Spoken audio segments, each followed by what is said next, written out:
this guy almost bled out on the ice. Watch this beautiful play by Stevenson right out to Backstrom, the sliding save. Look at how far Stalock was out of his position. And this captain took a freak knee to the head and an entire arena froze.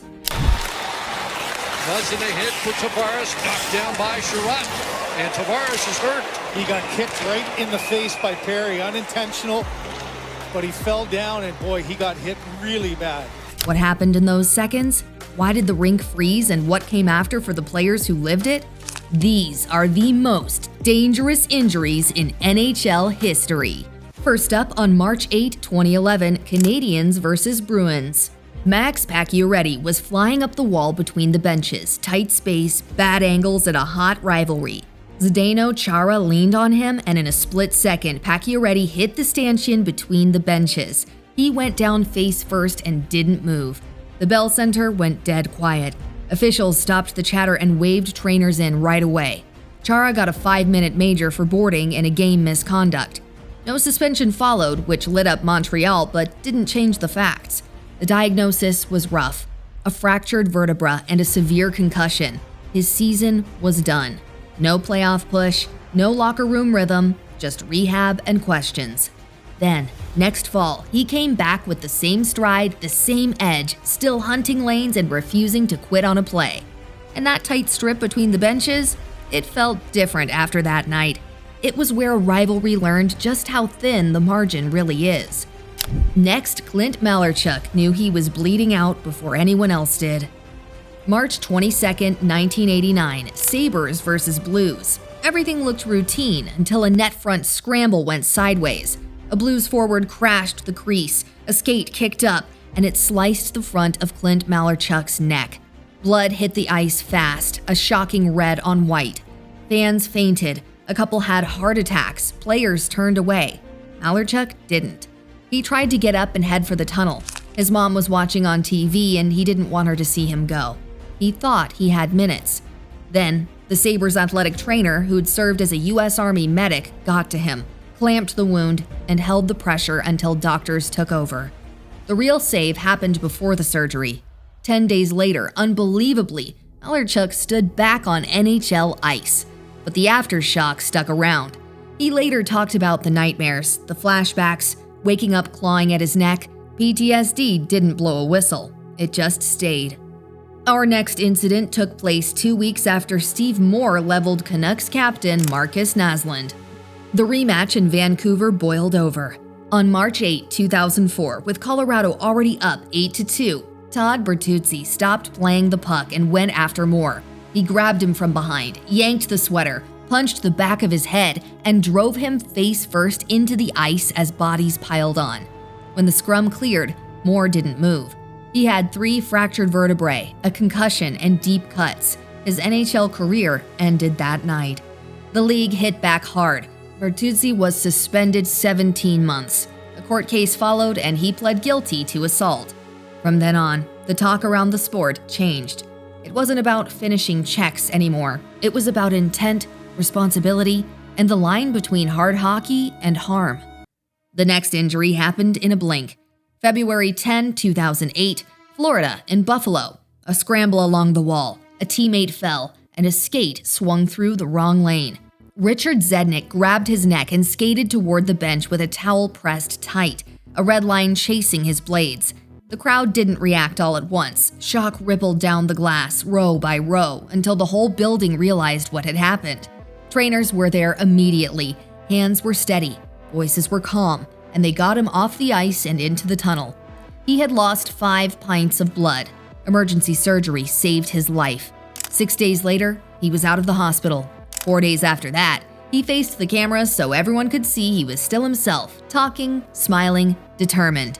He missed the rest of the season, but the next year he was back, playing with the same stubborn edge that had carried him to the NHL, and he earned a Masterton nomination for perseverance and dedication. The following injury didn't happen on a rush or a big hit. It happened on the bench, 1 second calm, the next pure panic. November 21st, 2005, Detroit versus Nashville. There's a stoppage, a line change, and suddenly Yiji Fisher slumps over. Cardiac arrest. Players are waving for help, coaches clear space, trainers are already sprinting. He's rushed from the rink to the hospital and stabilized. He lives. The relief hits first. Teammates, fans, a whole city exhaling at once. Then, the hard part. His heart condition ends his NHL career. The number on his back never gets to stack more games or turn seasons into chapters. Fisher doesn't walk away from hockey, though.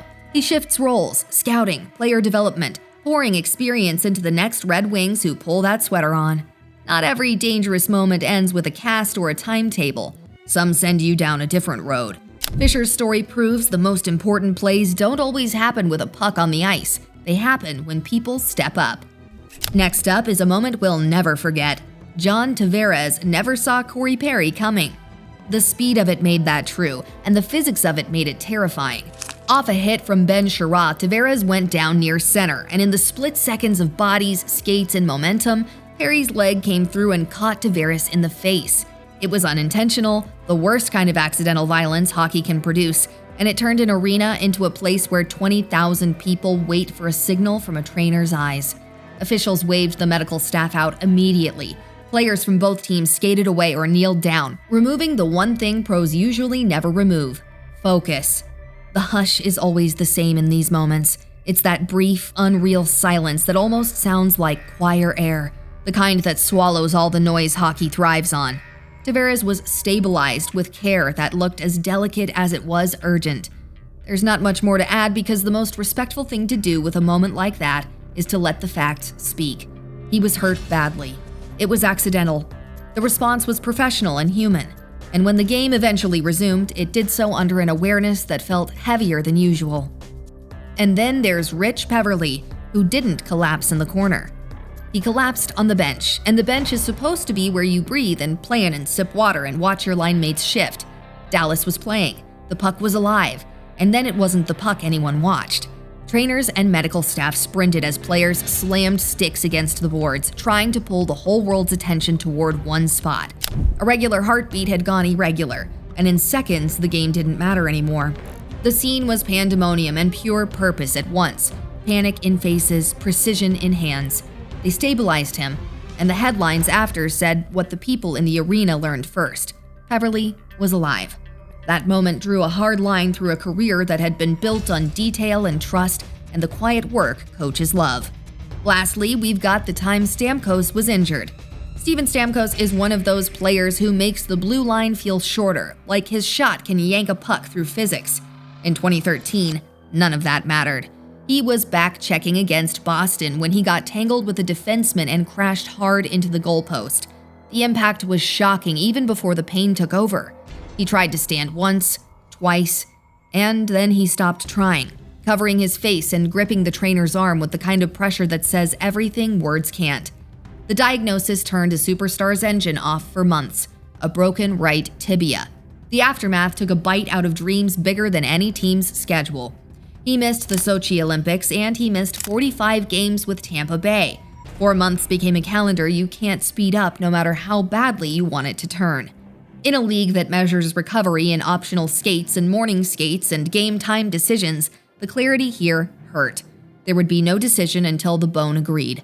If you watched him in those years, you remember why this one felt so cruel. Stamkos is built on work. When he returned, he did it the way he has always done things, with stubbornness and craft and a shot that punishes hesitation. But that day in Boston remains a reminder that the posts don't give, and that even the strongest legs can snap when angles and speed and bad luck meet at the wrong moment. There's a difference between dangerous and infamous, between what shocks and what changes a life. If you want more stories deep from the rink, subscribe and stick with us. We've got more coming.